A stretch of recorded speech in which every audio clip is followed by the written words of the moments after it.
Hey y'all, and welcome back to Our Road Less Traveled. Today we're going to talk about some myths and misconceptions of RV life.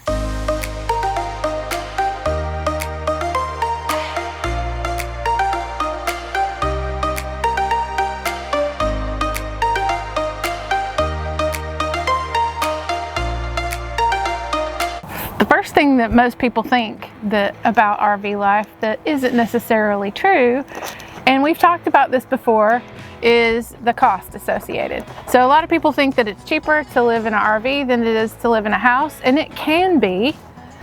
If you've seen our 1-year review video, you can go back and see all the money we spent in our first year. So I'm if you bought used and you bought a rig 10 years old and you paid cash, yeah, it could be cheaper. But most of these rigs, one, they're really not meant to live full time in. Two, they're $80,000 to $100,000, and that doesn't include the truck. Then you have the insurance. So I don't know that it's cheaper. You're just trading out the same cost on something different. You're going to spend the same amount in food. You're going to spend more in fuel. Mm-hmm. Your rent or your mortgage that you would pay for a house is, I guess it depends on where you came from. And it depends on how you do it.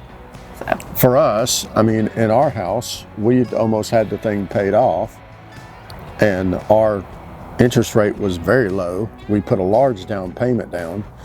So our monthly mortgage was way less than what the payment on a truck and a fifth wheel would have been. Right. So next on the list is friends and family.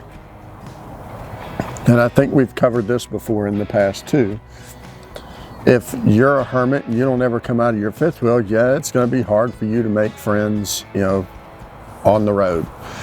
But by and large, if you say hello to somebody, in the RV world, it's not hard to make friends with that person. Yeah, you already have something in common because you're RVing, and they are too. Now, when it comes to family, we've seen our family more now than when we lived in our house. That's true. Because we were 3 hours away from the nearest family member, and that made for a very quick weekend. Yeah. Drive down on Friday, get in late, then you have to leave early on Sunday, get reset for work on Monday. The fifth wheels just allowed us to extend that to where we can be 20 minutes from family, and it's just easier. It is, and we can be more intentional and spend more time. The next one is it's always sunshine and rainbows, and it's always a vacation. Well, it isn't. No, and what gets portrayed on YouTube is the highlight reel. You don't see the rain. Now that said, we love this life. We still love it. We don't have any regrets. And it is really cool to be able to move from place to place to place and be able to explore on the weekends. Well, it's not always a vacation. It is we do get to choose where we go. And I'll say, when we were down in Florida, because of the current weather patterns, Florida just seemed to get just drenched every other day. Yeah. We got tired of it and left. We went north. We left. Yep. And we're sitting outside, clear blue skies. Yeah. It's going to get cold tonight, but it's not raining. Yeah. Tornadoes. We refuse to be in the southeast during tornado season, so we will head out west here shortly and get away from that. Yeah. I'm going to add on too that the as far as vacations go, when we are in a vacation destination, it is easier to have the fifth wheel with us than it ever was with a hotel, because we have the dog and you have to pack and you can only go a certain amount of miles before you can, you have to turn back around and go back home, right, because you only have at best a 3-day weekend. And so that makes it better. If anything, RVing has ruined vacations for us, because now we hate packing up to go somewhere and not being being without all of our stuff. It really has. All right, the next one is RV life will solve all your problems. And I'm gonna break a bombshell here. If you have horrible financial habits and you're trying to get out of your normal house and think that you're gonna cut costs to get into an RV, while you may be able to cut the cost, until you fix your horrible financial habits, you're going to carry those with you. Yeah. And they're probably going to be worse because it's easier to spend money when you're in a fifth wheel. Yep. And if you think that you can do all the things that you planned on doing when you were in your house, like eat better, exercise more, it ain't going to happen unless you got that middle mindset.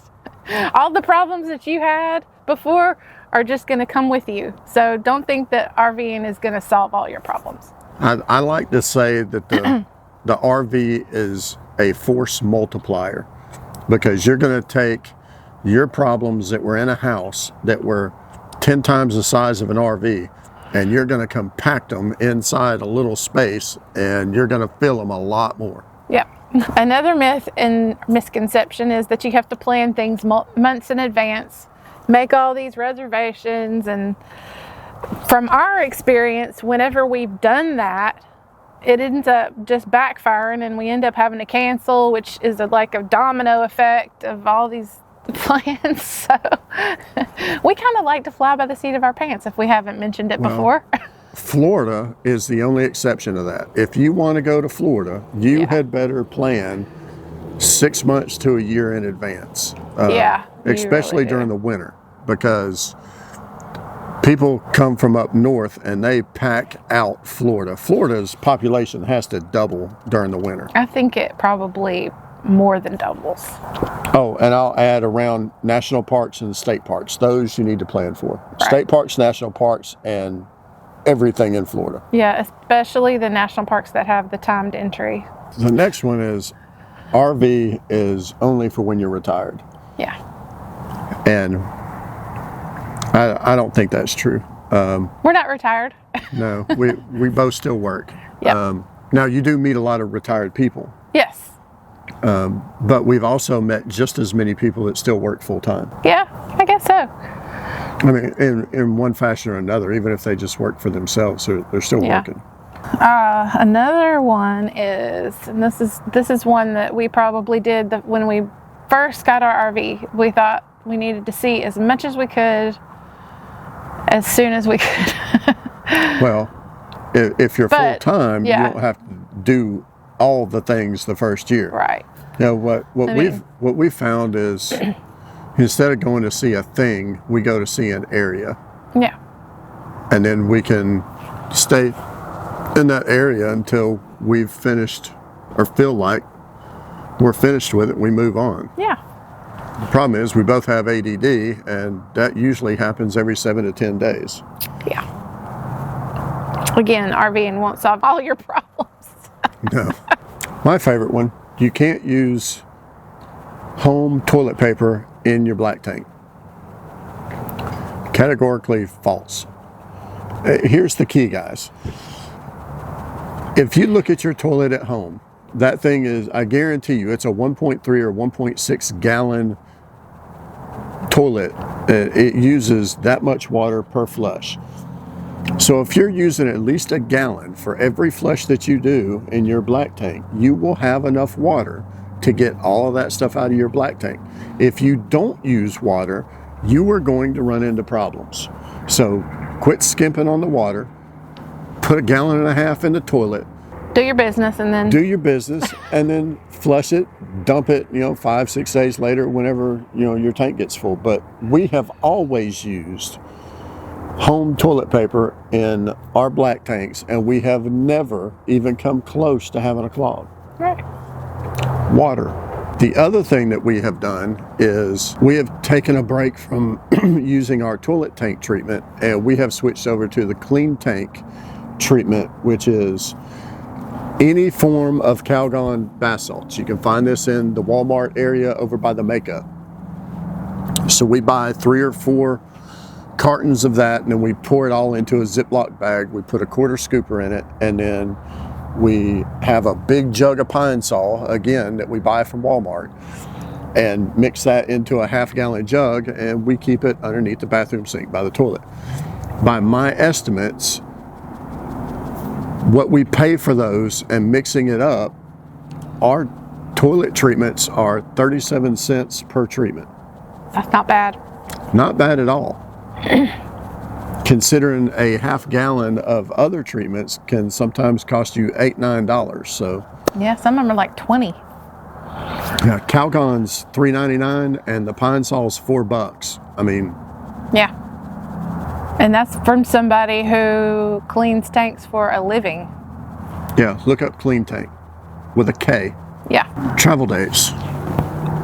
And this is primarily going to apply to you guys that are in diesel trucks. If you're not using open roads, you are leaving money on the table and you could bring your costs down. A lot of people think that you can only use the truck stops and the truck lanes behind them if you're in an 18-wheeler, and that's absolutely not true. Open roads will let you use those. You don't even have to go into the thing. You slide your card in, you slide it out.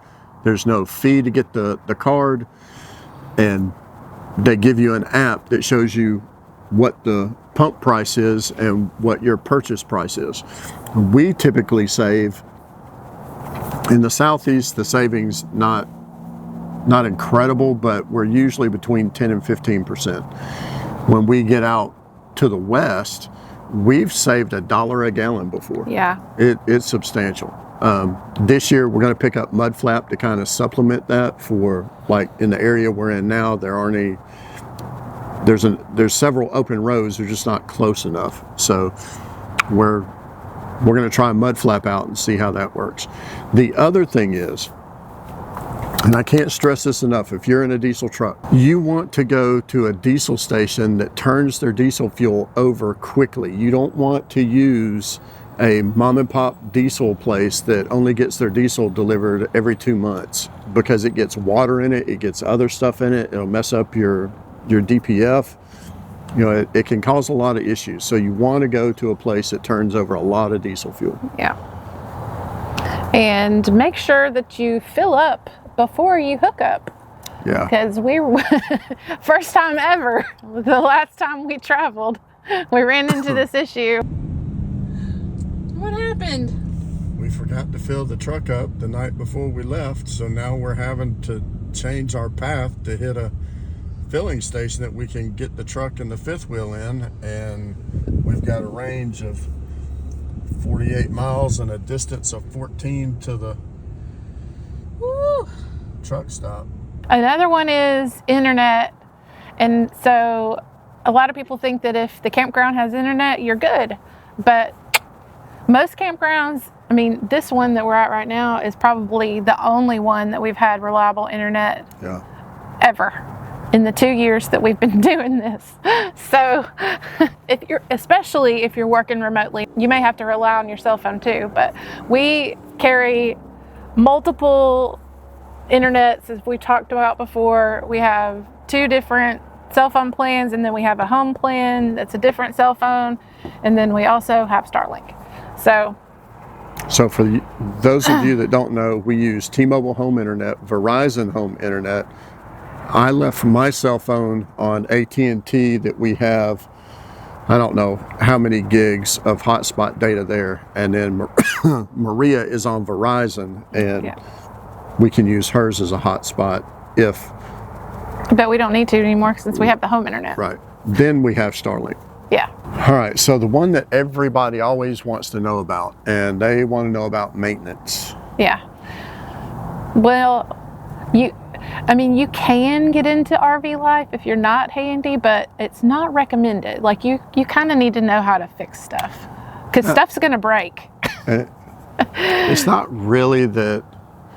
You have to have common sense. I mean, you know, it's not hard to replace a water line. Yeah. But if you're too scared to crawl up under there and take something apart, then you're going to have an expensive RV life. Yeah. And I'm not going to say things break constantly, but things need to be tweaked constantly. Yeah. And a lot of it is we're changing things for our convenience. Yeah. Oh, yeah. So, case in point, we have a clothes bar that goes above the washer dryer, and it's a little too low. If you don't have the mindset that you feel comfortable taking out 4 screws, moving the rod up, and putting it back in there, then it's going to be rough. But you also installed the washer and dryer. Like you did that yourself. We could have had to have hired someone to do it. You're right. Probably would have been a lot less of a headache. But you did it. Honestly, I'd never taken a door frame out either.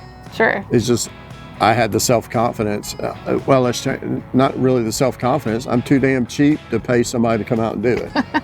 So there was only one option. We couldn't ride around with a washer dryer sitting in the living room. Yeah.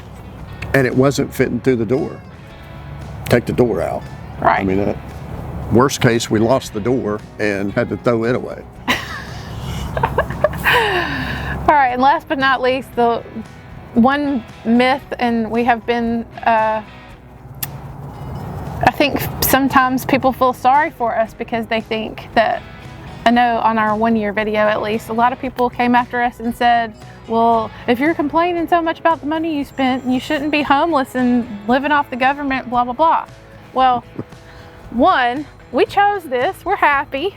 We're very happy. Not homeless. And we're not homeless. This is our home. This is the home that we chose.